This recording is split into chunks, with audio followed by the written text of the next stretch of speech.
नमस्कार, मैं चंदन कुमार और आप देख रहे हैं अंगवानी।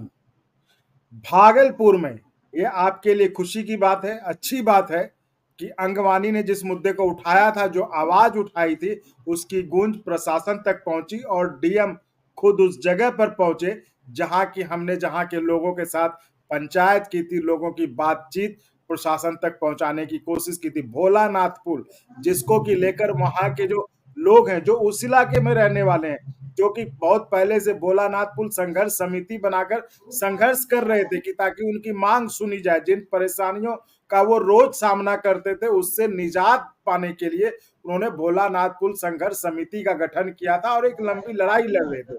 तो अंगवानी उनके दरवाजे पे गया, वहां से हमने उनकी बात उठाई, उनकी आवाज पहुंचा, उनके साथ पंचायत किया।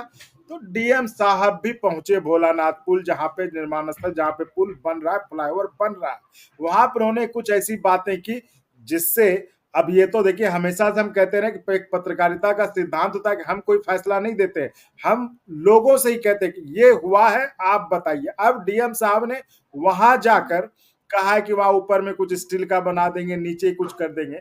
तो हमारे साथ भोलानाथ के निवासी, जो पुल के आसपास, जो इसाक चक मोहल्ला, वहां के निवासी और भोलानाथ पुल संघर्ष समिति के कुछ लोग हमारे साथ जुड़ रहे हैं। उनसे हम चर्चा करेंगे और उनसे हम जानने की कोशिश करेंगे कि डीएम साहब ने जो दौरा किया है और जो जो बातें डीएम साहब ने वहां पर कही है, क्या इसी चीज की वो मांग कर रहे थे और क्या वो संतुष्ट हैं, या अगर संतुष्ट नहीं है तो क्या कुछ छूट गया है उसमें जो जोड़ने से वो खुश हो जाएंगे, उनकी मांग पूरी हो जाएगी। तो इन्हीं बातों पर चर्चा करने के लिए हमारे साथ दो सज्जन भागलपुर से जुड़ रहे हैं। मैं सबका परिचय आपको करा देता हूं। प्रमोद कुमार सिंह भोलानाथ पुल संघर्ष समिति से भागलपुर इसाकचक के रहने वाले हैं। अनिल इंजीनियर साहब हैं, अनिल पंजियारा जी, ये भी भागलपुर इसाकचक के रहने वाले हैं, ये भी हमारे साथ जुड़े और काफी ये लोग काफी जो है समय से इसको लेकर, भोलानाथ पुल को लेकर जो है आवाज उठाते रहे हैं। जी अनिल जी, प्रमोद जी, आप दोनों का स्वागत है अंगवानी पर। जी नमस्कार। नमस्कार सर। आपका बहुत बहुत धन्यवाद। क्या डीएम साहब आ गए, अब तो आप खुश होंगे। डीएम साहब तो आ गए, लेकिन उन्होंने जो सुझाव दिया उससे हमारी समस्या तो जस की तस बनी रह गई। हम लोग गए थे मांगने कुछ और वो कह कुछ और रहे हैं। तो इस पर हम क्रमवार ढंग से चर्चा करेंगे। आप कह रहे हैं कि हम मांगने गए थे कुछ और, समस्या कुछ और थी, वो कह कुछ और रहे हैं। तो हम पहले इस पे चर्चा कर लेते, चूंकि देखिए मांग तो आप बहुत सालों से रहे हैं, ठीक है, तो उस पर चर्चा आते हैं। तो कह क्या रहे हैं डीएम साहब, क्या कह के गए वो बता दीजिए। देखिए, डीएम साहब से हम लोग मिले थे पुनः इधर 3-4-5 दिन पहले।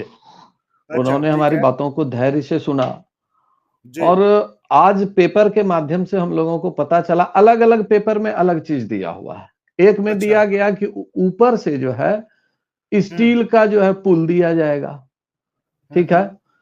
लिखा हुआ था कि लोग अलग से एक पुल का मांग कर रहे हैं। एक पेपर में दिया हुआ था कि नीचे अंडरपास दिया जाएगा।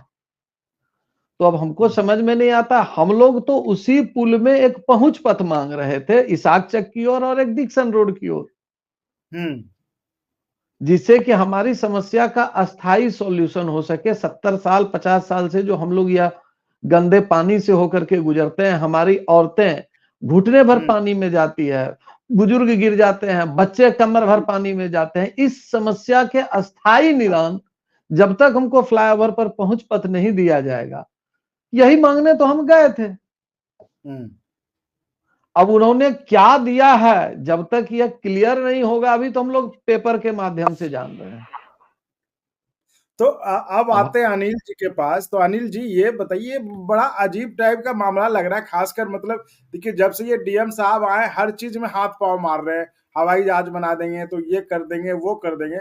अब जैसे भोलानाथ पुल गए, लेकिन अब कह रहे हैं जो संघर्ष समिति है उसी को क्लियर नहीं है कि क्या करने वाले हैं, क्या होगा वहां पे। जबकि कह रहे हैं कि जो मूल इनकी मांग थी, मेन मांग जो आप लोगों की थी कि संपर्क पथ हो वहां से इसाक चक वालों के लिए, कि वहां से एक नीचे स्लिप रोड हो जिससे वो ऊपर वहां पे चढ़ सके, आ जा सके। अब उसके बारे में कोई है, लेकिन बहुत सारी बातें होंगी कि स्टील का ये बना देंगे नीचे। तो क्या करेंगे, इसको क्लैरिटी नहीं है। तो डीएम साहब भी लगता है कि मतलब अफसर ज्यादा कुछ नेता टाइप से कि हर किसी को हम खुश कर दें, हम चले गए वहां। क्या कहते हैं अनिल जी? देखिए पेपर के माध्यम से और जो उड़ती उड़ती खबर आती है उससे पता चलता है कि ये बना देंगे, ये बना देंगे। एक्चुअल में जो डीपीआर बना, उस डीपीआर में क्या प्रोविजन किया है वही कम हो सकता है। मौखिक बातों से कुछ नहीं होती है कि हम ये बना देंगे, ऐसी सुविधा दे देंगे। हम लोग एक इंजीनियर होने के नाते हम इस बात को दावे के साथ कह सकते हैं कि जो हमारे डीपीआर में प्रोविजन है कोई भी कॉन्ट्रैक्टर वही काम करेंगे। बाहर के प्रशासनिक पदाधिकारी या और कोई नेतागण कुछ भी बोल दे, हाँ ठीक ऐसा करवा देंगे, वैसा करवा देंगे, लेकिन जो एक्चुअल डीपीआर तैयार हुआ है, एक्चुअल डीपीआर में जो चीज है वही चीज किया जा सकता है। या तो फिर दूसरा तरीका है कि उस डीपीआर में हम यदि अमेंड करा दें, उस डीपीआर में कोई एडिशनल डीपीआर बना दें ताकि वो प्रोविजन हो जाए, तब ये संतुष्टि लायक बातें हैं। पेपर की बातों में या डीएम साहब आए कुछ कह दिए, सांत्वना दे दिए, इससे वो काम नहीं हो सकता है और हम लोग की समस्या का समाधान नहीं हो सकता है। सबसे बड़ी समस्या तो मुझे लगता है वहां के लोकल स्थानीय जो मीडिया है वो सबसे बड़ा दोषी है।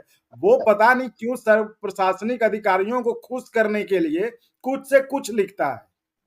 अब बताइए, एक करा जैसा प्रमोद जी ने कहा कि जो है एक अखबार में कुछ लिखा था, एक अखबार में कुछ लिखा था, तो आखिर क्लैरिटी भाई अखबार वाला भी या कोई भी है वो भी तो रिपोर्टर है ना, वो भी तो उसको तो पूछना चाहिए ना कि भाई क्या है ये पुल कहाँ बनेगा नीचे। प्रमोद जी क्या सही कह रहे हैं हम?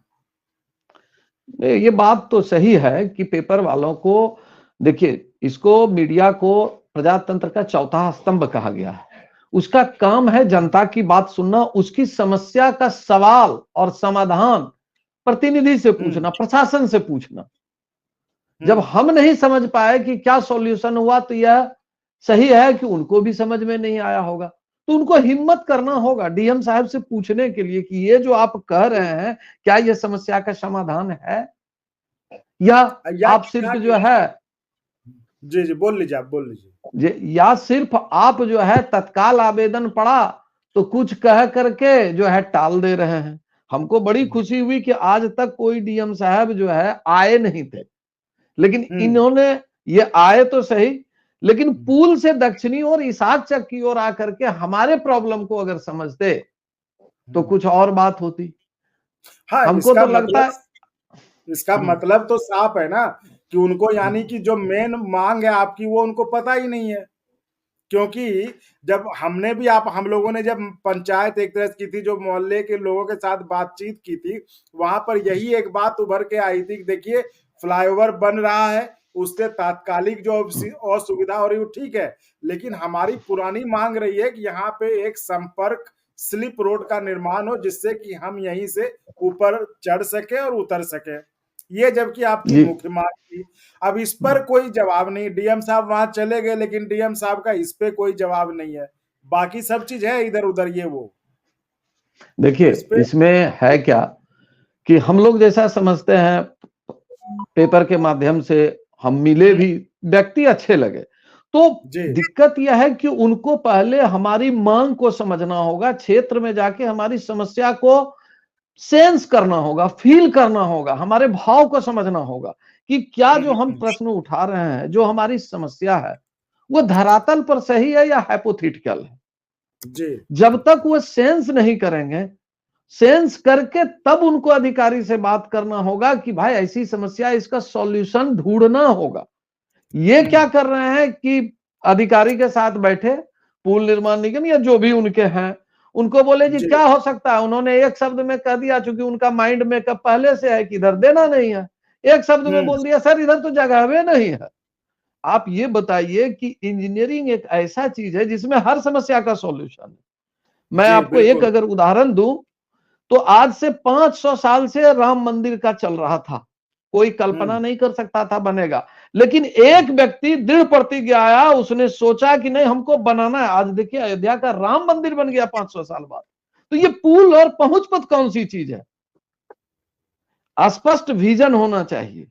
अगर उनको लग जाएगा तो पिछली जो बातचीत हुई थी हमारी उसमें तो आपने बताया था कि एक इंजीनियर थे, उन्होंने इंजीनियर साहब ने जो एक कॉलेज को उन्होंने पूरा रिपोर्ट बनाया था कि कैसे यहाँ पे पहुंच पथ का निर्माण हो सकता है। अब इंजीनियर से ज्यादा कौन बताएगा।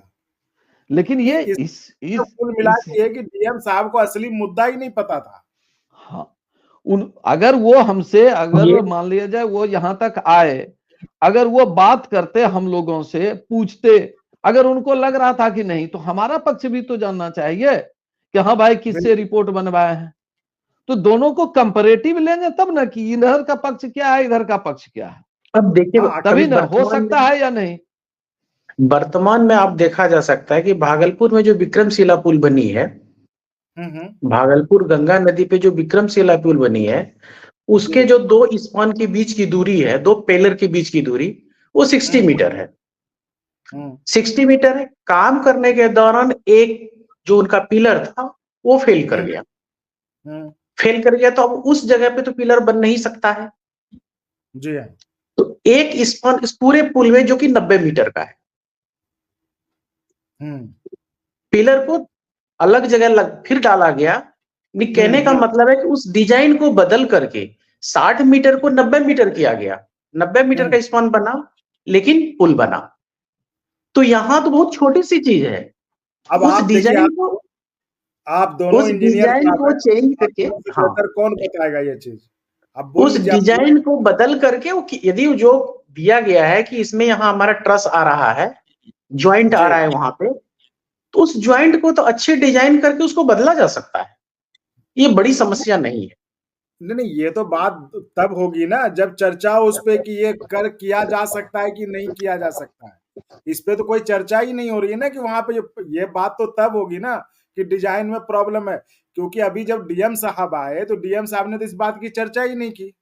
या तो संघर्ष समिति अगर है वहां पे, संघर्ष समिति इतने सालों से संघर्ष कर रही है, उनके लोगों से तो पूछना चाहिए ना भाई क्या यही मांग थी ना आपकी, चलिए आप संतुष्ट हो गए ना। ऐसा कुछ तो हुआ नहीं। वो आए और जी हम लोग की जो धरातल पे मांगे हैं उस मांगों पे कभी भी विचार नहीं किया गया है।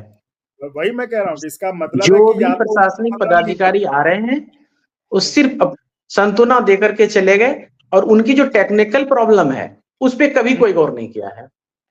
जो वहां की वास्तविक स्थिति है वो जस का तस पड़ा हुआ है। चंदन जी ऐसा है कि हम लोग आवेदन देते हैं, ठीक है, अगर कोई रिस्पांस लेने वाले व्यक्ति होंगे जिनकी मनसा साफ होगी तो वो हमको बुलाएंगे कि भाई क्या प्रॉब्लम है।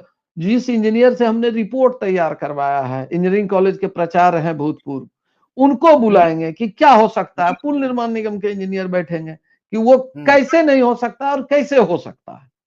तो आज तक तो हम लोगों को कभी आवेदन 10 बार दिए, फिर इधर दिए हैं। साथ में भाजपा जिला अध्यक्ष भी थे, उन्होंने अपने पैड पर भी लिख करके दिया है, संतोष जी ने। लेकिन वो आए, हम लोगों को पता नहीं चला।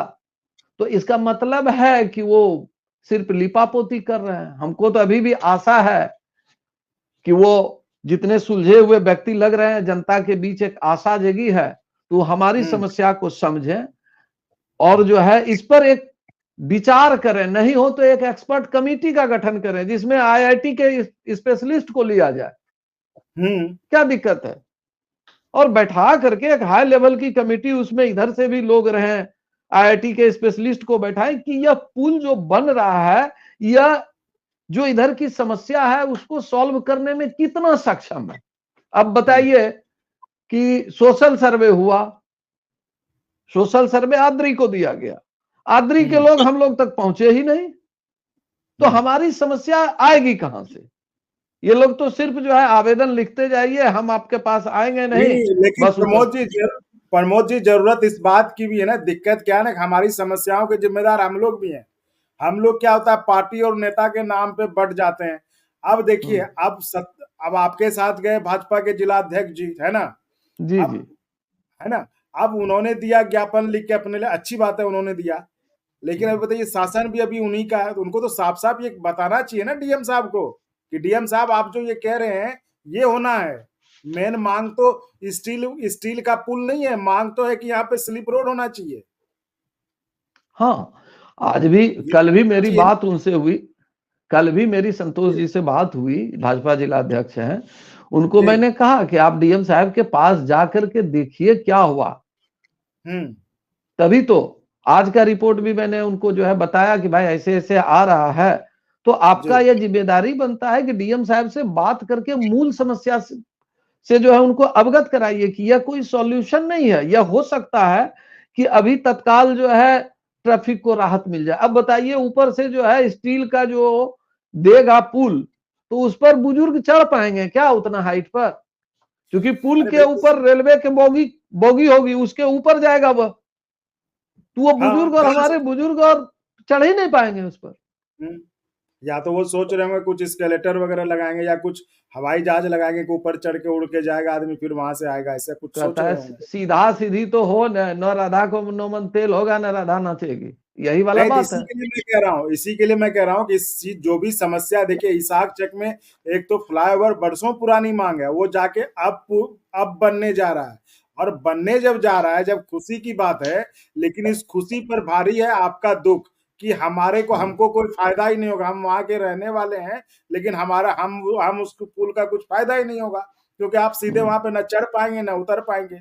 तो एक स्लिप रोड, और हम कह रहे हैं कि चलिए वो टेक्निकलिटीज पर भी हम जाएंगे, पहले इस बात की तो चर्चा हो कि वहां पे स्लिप रोड दे सकते हैं नहीं दे सकते, इस बात पे तो कोई चर्चा ही नहीं हो रही है।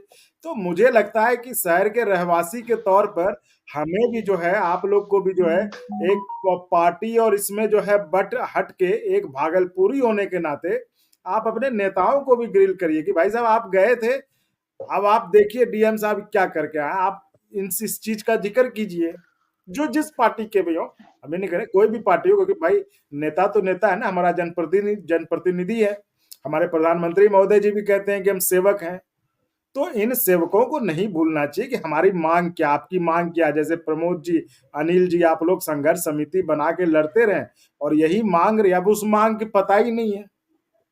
चंदन जी, इस विषय में मैं बताऊं, जी, इस विषय में मुझे लगता है कि जितने जनप्रतिनिधि हैं, एमपी महोदय, एमएलए साहब, उसके बाद जितने हैं बुलो मंडल हो गए, सबके पास हम लोग गए, एक भी दरवाजा ऐसा नहीं है जहां हम लोगों ने नहीं खटखटाया। नहीं, हम कह रहे, देखिए दरवाजा खटखटाना सिर्फ नहीं है, हम कह रहे अगर हम पूछे उनसे जो हमको लेके गए हैं, जो लोकल लोग हैं, तो किस सारे, हम तो कह रहे पार्टी का हम नाम ही नहीं लेते, जितने भी जनप्रतिनिधि हैं, अगर हम उनको कहे कि तुम तो हमको लेके गए थे, अब वोट मांगना है, हुआ तो नहीं। ये सवाल तो होगा, ये सवाल तो इस क्षेत्र की जनता पूछेगी। अभी प्रजातंत्र का तब तक प्रजातंत्र का महापर्व आ रहा है जी। आप समझ रहे हैं कि लोकसभा का चुनाव आ रहा है, और इस क्षेत्र की जनता, इसाक चक, लोदीपुर, सरबसपुर, जितने भी प्रभावित क्षेत्र की जनता है, उनके मन में अब यही फील हो रहा है हम लोगों को कि शायद हम लोग इस प्रजातंत्र का हिस्सा नहीं है।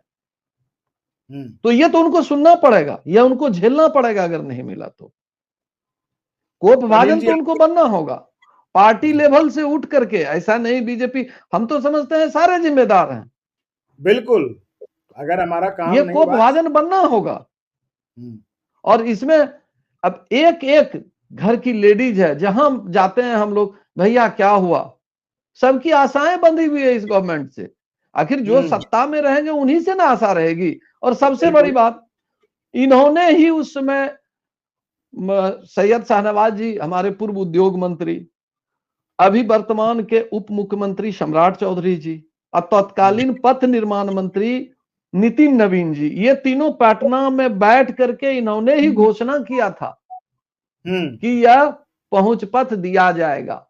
उसके बाद विधानसभा में जब पवन यादव जी ने क्वेश्चन किया कि क्या यह सत्य है कि भोलानाथ पुल फ्लाईओवर जिसका टेंडर हो गया है, उसमें पूरब इसाक चक और पश्चिम डिक्सन रोड की ओर डीपीआर में इसका प्रावधान है क्या, तो लिखा स्वीकारात्मक, मतलब प्रावधान किया गया था। लेकिन जब पूछा गया उसी प्रश्न में कि यह कब तक बन जाएगा, तो वहां लिख दिया कि तकनीकी तौर पर उचित नहीं है। तो मेरा सवाल तो यह है कि जब प्रारंभिक पुल निर्माण निगम ने अपने प्रारंभिक रिपोर्ट जो अपने चीफ इंजीनियर को भेजा था, उसमें कहीं नहीं लिखा था कि यह तकनीकी तौर पर संभव नहीं है। उसमें सिर्फ लिखा गया था 35 करोड़ रुपया भूमि अधिग्रहण में और 25 करोड़ रुपया इसके निर्माण में 59 करोड़ रुपया लगेगा। हम लोगों ने उस समय जो श्रीकांत शर्मा थे बड़ी परियोजना पदाधिकारी, उनसे बात 4 बार हमने पूछा कि अगर यह पैसा आ जाएगा तो आप बना दीजिएगा ना। उन्होंने बोला हाँ, और किसी चीज की दिक्कत ही नहीं है। अब बताइए इसमें हम क्या कहें? इसमें तो सरासर जो है कहीं न कहीं साजिश की बू आती है। देखिए, कोई अफसर, श्रीकांत शर्मा जी हो चाहे कोई भी हो, चाहे डीएम साहब हो, कोई अफसर जो नेता है उनसे बड़ा नहीं होता। और नेता सत्ताधारी पार्टी का नेता है, उसको मानना पड़ेगा। और अगर वो नहीं मान रहे तो इसका मतलब है कि जनता जो है अपने नेताओं पर दबाव बनाने में असफल रही है, नहीं तो इतना संघर्ष और इतना नहीं कर पाते। तो हम उम्मीद करते हैं चर्चा को जारी रखेंगे। हम आपके साथ हैं, इसाक चक के, हम भागलपुर के और अंग महाजनपद का जो पूरा इलाका है, हर उस इलाके की समस्या के साथ हैं। और हम इस समस्या पर अपनी आवाज, मतलब आपकी आवाज जो आप उठाना चाह रहे हैं, उसको हम आवाज देते रहेंगे ताकि उन बहरी कानों तक जो ये आवाज जाती रहे। और जो बहलाने फुसलाने काम कर रहे हैं, हम वहाँ स्टील का पुल बना देंगे, कर देंगे, लेकिन जो मुख्य मांग है उसके बारे में कुछ नहीं कहा जा रहा है, कोई नहीं बता रहा है। तो हम बताएंगे कि ये मांग है और इसको सुनिए और इस पर कहिए। आप हाँ ना तो करिए, कम से कम हाँ ना तो करिए कि होगा या नहीं होगा। तो आप लोग भी अपने नेताओं पर, जनता की तरह जो होता है, जनता भी अपने नेताओं से सवाल करे तो बेहतर रहेगा। तो इस पर हम फिर जुड़ेंगे। हम उम्मीद करते हैं कि जो प्रमोद जी, जो अनिल जी ने वहां के रहने वाले और संघर्ष समिति के एक्टिव सदस्य के रूप में जो सवाल उठाए, जो मांग की है, जिस पर प्रशासन का ध्यान वो चाहते हैं किसकी ओर जाए, प्रशासन से लेकर सरकार तक का। और ये मांग कोई नई नहीं, ये मांग बहुत पुरानी है कि वहां पर स्लिप रोड हो, जिससे कि वहां के रहने वाले लोगों को फायदा हो। हम उम्मीद करते हैं प्रशासन इस बात को सुनेगा, इस पे कार्रवाई करेगा। और प्रमोद जी और अनिल जी, हम फिर देखते हैं, हम इस मुद्दे को लेकर फिर चर्चा करेंगे, देखते हैं क्या होता है, क्या उधर से जवाब आता है, क्या कुछ कार्रवाई की जाती है। तो आप दोनों का जुड़ने के लिए बहुत बहुत धन्यवाद। धन्यवाद। हमारी लड़ाई में सहभागी बनने के लिए आपका बहुत बहुत धन्यवाद। और इस क्षेत्र की जनता को विश्वास है कि आपके माध्यम से हम अपनी बात प्रशासन तक पहुंचाएंगे। और आपके माध्यम से सारे मीडिया बंधुओं से अनुरोध करते हैं कि वो आगे आए और अपनी भूमिका को निभाएं। प्रजातंत्र में जो उनकी भूमिका है उसका निर्वहन करके अपने कर्तव्यों का पालन करें। हम लड़ाई जीत जाएंगे। हम भी चाहते हैं कि आप लड़ाई जीतें, क्योंकि ये लड़ाई आपकी नहीं, ये लड़ाई जनता की है। क्योंकि एक जनता, हम जानते हैं, हम वहां के रहने वाले हैं, हम जानते हैं इसाक चक कब से पुल को लेके पानी, मतलब उसकी तस्वीरें देश विदेश में वायरल हो जाती थी कि नीचे पानी भरा है, आदमी नीचे कैसे स्कूटी उसका उलट गया, जीप पे पानी भरा है। लेकिन पता नहीं प्रशासन को और नेता चुन जाते हैं, सबने अपना अपना घर बना लिया नेताओं ने, लेकिन जो है पुल पर किसी का ध्यान नहीं गया। खैर ठीक है, उम्मीद करते हैं सुनेंगे। तो हम चर्चा अगली बार फिर जारी रखेंगे, फिर जुड़ेंगे। और तब तक हम देखते हैं क्या कार्रवाई होती, प्रशासन क्या इसमें करता है। बहुत बहुत धन्यवाद आपका। धन्यवाद। और अगर आपको अच्छा लगा तो एक बार और आपको मैं कहना चाहूंगा कि आप इसको प्लीज सब्सक्राइब और शेयर करते रहें, ताकि हमारा भी मनोबल और सपोर्ट बना रहे।